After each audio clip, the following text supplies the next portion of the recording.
The Los Angeles Dodgers just steamrolled the Rockies in Colorado, and all eyes were on Yoshinobu Yamamoto, who finally found his groove in dominant fashion. After some shaky outings, Yamamoto silenced critics with a masterclass on the mound at Coors Field, one of the toughest places to pitch. His command was sharp, his velocity up, and he left Colorado hitters guessing all night.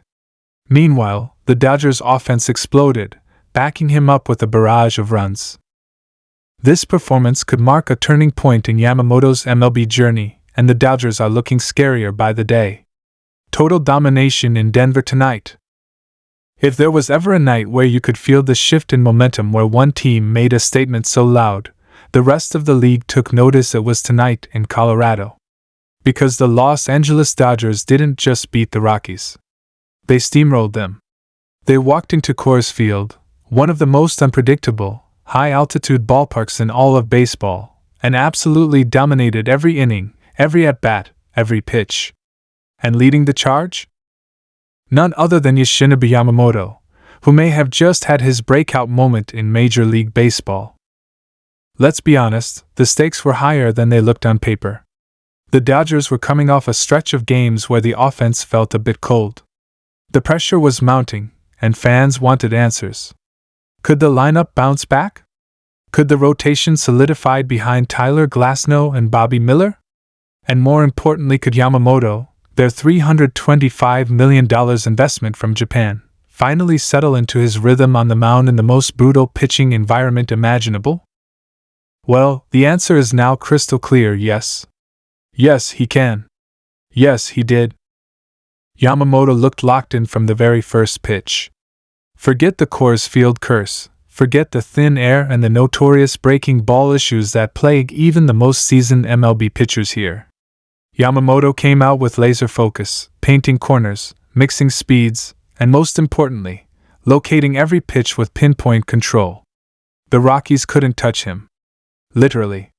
He racked up strikeouts early, induced weak contact, and completely took the crowd out of the game by the third inning.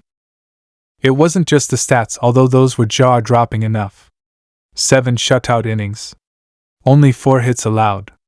9 strikeouts. 0 walks. That's right, no free passes in Coors Field. That's unheard of. And what made it even sweeter?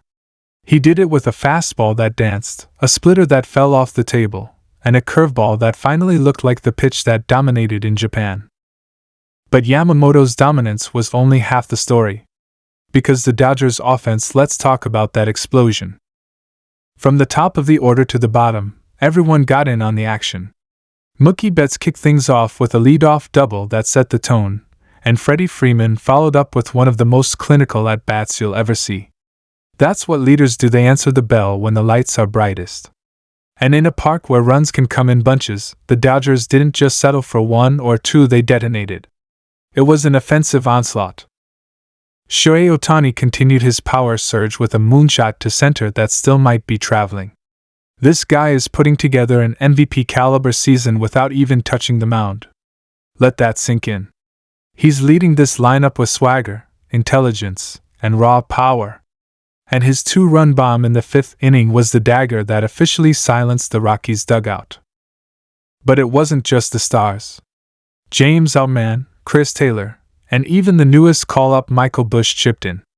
The depth is scary. The lineup has no soft spots. Pitchers can't coast through any part of the order. And when this offense is clicking like that, it's over. It's game, set, match by the 5th inning. By the time the Rockies brought in their bullpen, the damage had already been done. The Dodgers were up by 7, and they weren't finished. They added insurance runs like they were trying to send a message to the rest of the National League. And let's be honest, they were. They absolutely were. This game was about more than just standings or statistics. It was about identity. This was the Dodgers reminding everyone that they are still the gold standard of the National League. That even after an off night or two, they're capable of flipping the switch and turning any game into a blowout. And can we take a moment to talk about the defense? The infield was razor sharp tonight. Muncy made 2 diving stops that robbed Colorado of base hits. Betts, playing second base with the kind of grace you usually only see from a Gold Glove shortstop, turned a double play that could only be described as magic. And Will Smith behind the plate? Rock solid. His pitch framing helped Yamamoto carve up hitters all night long, and his chemistry with the Japanese ace looked absolutely seamless. Now let's zoom out.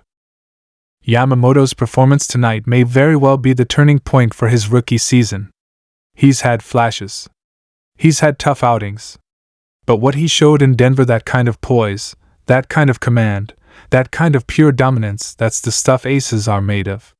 And with Clayton Kershaw still working his way back and Glasnow carrying the front-end load, Yamamoto stepping up gives this Dodgers rotation real depth and real danger.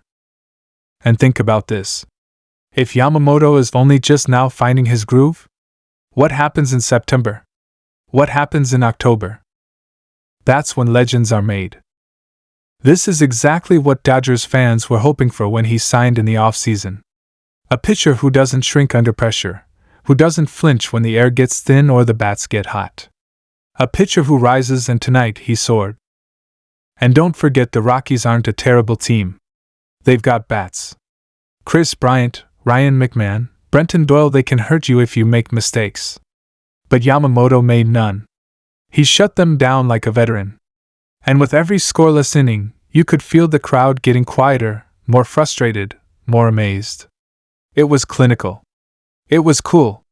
And it was a warning shot for the rest of the league. Because if Yamamoto can do this in Coors Field, he can do it anywhere. After the game, Dave Roberts was glowing in the post-game interview.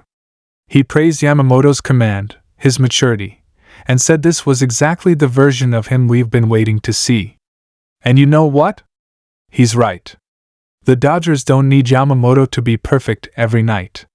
But when he's on like this, the team becomes nearly unbeatable. And now, heading into a critical stretch of games against division rivals, the Dodgers have momentum. They have answers. They have fire. And they have Yamamoto, who might just be becoming the secret weapon they need down the stretch. So what do we take away from this beatdown in Colorado? First, the Dodgers are elite, and anyone who doubted them over the last couple weeks should probably delete those tweets. Second, Yamamoto has arrived. Not might. Not maybe. He's here. He's the real deal. And third, when this team is healthy and firing on all cylinders, nobody wants to face them. Not in July. And especially not in October. So the question becomes, who's next? Who's going to try and slow down this blue juggernaut? Because if this version of the Dodgers keeps showing up, we're talking about another deep playoff run. Another shot at a World Series. Another chance for legends to write their next chapter in Dodger blue. But now I want to hear from you.